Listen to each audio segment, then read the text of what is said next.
So I think one of the challenges we have is that, if you really look at the state of the .gov domain, we have all the CIOs have their enterprises, their enterprise networks, and they're struggling with consolidating down to, consolidating down their data centers.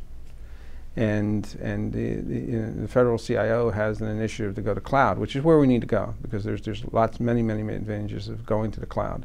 We just have to make sure we can do it in a very, in a reasonable fashion, that we make sure that we achieve the savings while we also provide cybersecurity.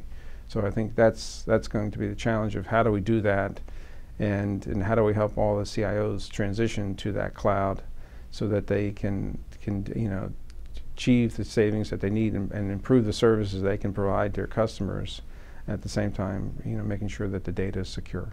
I think that's going to entail, DHS has to work with NIST, obviously, in developing some standards, the FedRAMP program, and I think we need to figure out what data is the most important. I think we have to do a risk management-based approach to the data management in the cybersecurity area, and in terms of there may be some clouds where we go to that are public clouds, where, for example, the internet-facing websites of the agencies, there's no reason to put that in a private cloud. I don't see any advantage of that. We could save savings in terms of money, in terms of going to a public cloud in that case, because the security risks are minimal. The real concern areas you probably have is defacing the website, right? It's not stealing of the data. You're not stealing any intellectual property. There's no intellectual property on a public-facing website.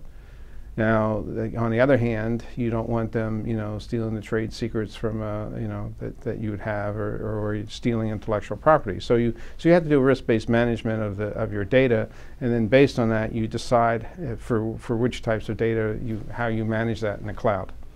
So that's how I would do it. I think some of the agencies are out in advance of continuous monitoring, like the Department of State was out in advance of continuous monitoring. I think so. You're seeing some of the agencies doing very well in continuous monitoring. I think you see the agencies going to consolidating their data centers so that they prepare themselves and moving to the cloud. I also see agencies trying to reduce the number of applications that they have in the agencies and try to standardize that. Now that's a very difficult effort, because those systems are many times expensive, and they're embedded into the business processes of the organizations.